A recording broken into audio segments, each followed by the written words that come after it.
If all members would please go to their seats so we can get attendance. Okay.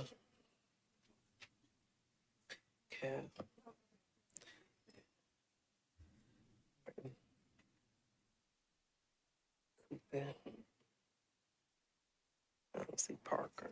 Oh,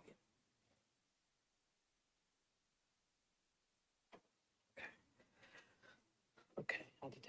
All right, I detect a quorum, so we will get started. And we'll start with the public comment period. We do not have anyone signed up for public comment. So I'll just make a quick view out there in the audience just to make sure.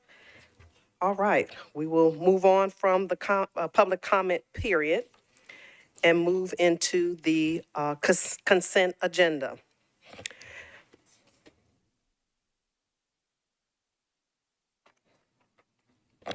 Starting with the consent agenda, and I'll read the numbers first, and if anything needs to be pulled off, please let me know before I go into the captions.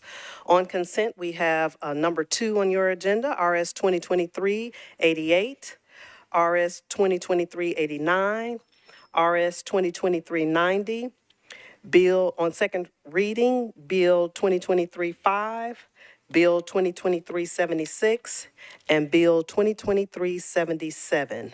Do any of those need to be moved off consent? Okay, with that, we will move forward with reading the consent agenda. Starting with RS 2023-88, Webb, Porterfield, and others, approves Amendment 2 to the intergovernmental agreement between the State of Tennessee, Department of Transportation, and the Metropolitan Government of Nashville and Davidson County, acting by and through the Nashville Department of Transportation and Multimodal Infrastructure for the acceptance of work in connection with the construction of a complete street project on Gallatin Pike from Altaloma Road to Liberty Lane. Project number STP MNH6, State Project Number 19 LPMF3 147. Also on consent, RS 2023-89, Welch, Porterfield, and others approves a project modification to the agreement between the Metropolitan Government of Nashville and Davidson County and the United States Department of Army to add 2 parcels related to the acquisition and removal of flood-prone properties in the Mill Creek, Sorghum Branch, and Whitmore Branch watersheds. Also on consent, RS 2023-90, Johnston, Sepulveda, and others approves a project modification to an agreement between the Metropolitan Government of Nashville and Davidson County and the United States Department of Army to add 2 parcels related to the acquisition and removal of flood-prone properties in the 7 Mile Creek watersheds. Also, bills on second reading on consent, Bill 2023-5, Benedict Rutherford and others amends the Geographic Information System Street and Alley Centerline layer for the Metropolitan Government of Nashville and Davidson County by renaming Due West Avenue between Gallatin Pike and Fernbank Drive to Montague Way. Also on consent, Bill 2023-76, Cupid and Parker authorizes Newco Arc LLC to construct and install underground encroachments at 223 4th Avenue North.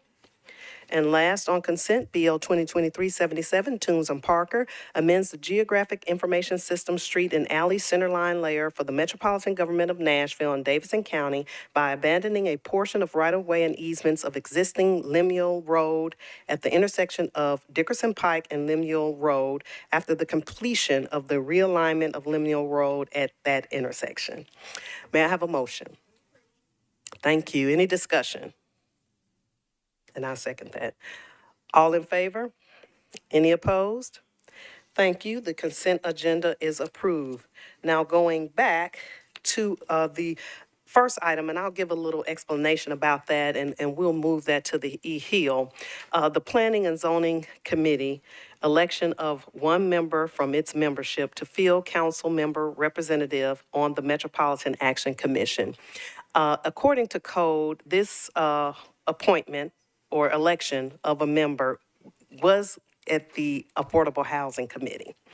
However, since we no longer have an Affordable Housing Committee, this election has been moved to the Planning and Zoning Committee.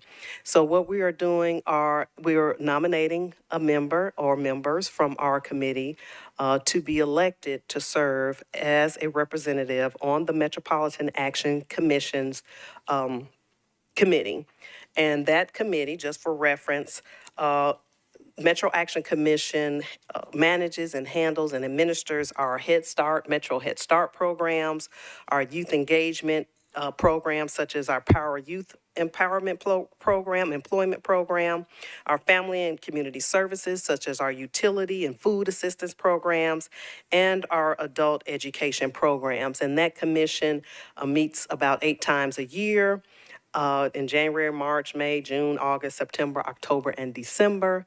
And a representative from our committee will be selected to serve on that committee. And what I'd like to do is, because we haven't met since this committee appointment has been moved to our committee, is to allow a little time for you all to look up the Metro Action Committee and consider if you'd like to be nominated to serve as the representative from our committee. And then we'll come back to this at the end of the meeting to discuss that. Is that okay with everyone? Anybody have any comments or anything on that? All righty. Thank you. So we'll come back to that, and we'll go to the first item on the agenda, which is RS 2023-71, Porterfield, Gamble, and others, approves the First Amendment to a grant contract for constructing affordable housing approved by RS 2023-2251 between the Metropolitan Government of Nashville and Davidson County, acting by and through the Metropolitan Housing Trust Fund Commission and Urban League of Middle Tennessee. May I have a motion? Thank you. Properly moved and seconded. I believe we have someone here from the Housing Trust. Oh, yes. Oh, okay. Wonderful. Angie Hubbard is here. Director Hubbard is here. Thank you. If you can give us a little information about this amendment and the partnership that we have with the Urban League to administer this program. And let me put on your...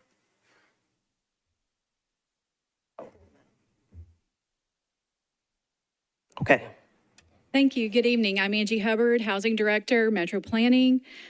We originally awarded Urban League in partnership with Holiday Properties $2 million to construct 116 units affordable to households with incomes at 80% or 60% AMI. This is part of the overall River Chase development, where Holiday Properties and Urban League have promised 140 units. This is one of those instances where you think that reducing the number of Barnes-funded units wouldn't be a good thing, but I want to tell you why this is great. There's no overall net change in any of the affordability units that Holiday is planning to construct at River Chase. There's still going to be 140 units. What we're doing is Holiday was able to secure project-based vouchers from MDHA, which allows them to have deeper affordability.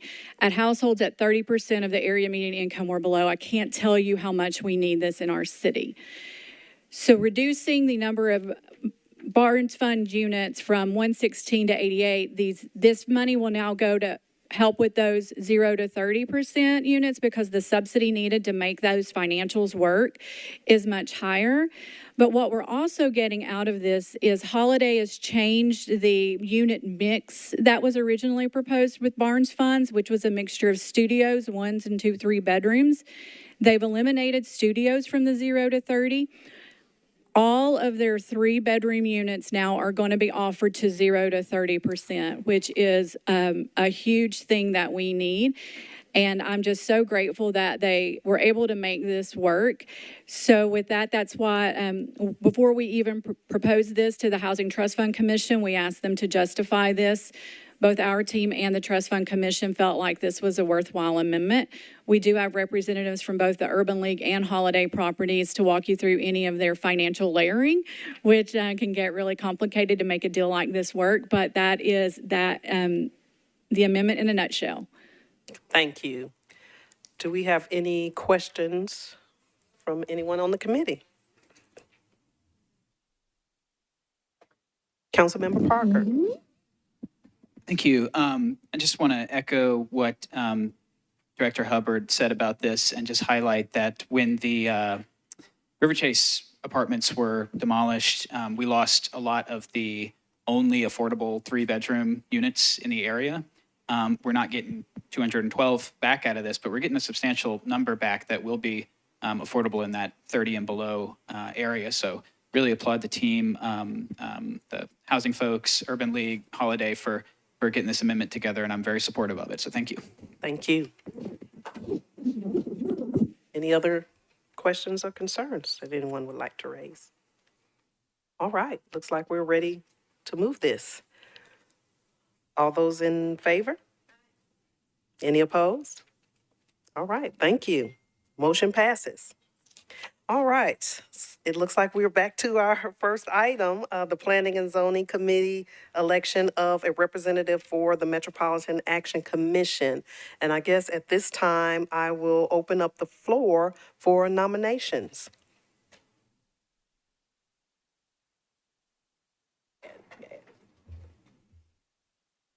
Councilmember Gadd. Thank you so much, Chair Gamble. First of all, MAC is incredibly near and dear to my heart and all the programs that they provide. And so with that, I'm incredibly honored to nominate Councilmember Terry Vo for this position. So thank you. Thank you.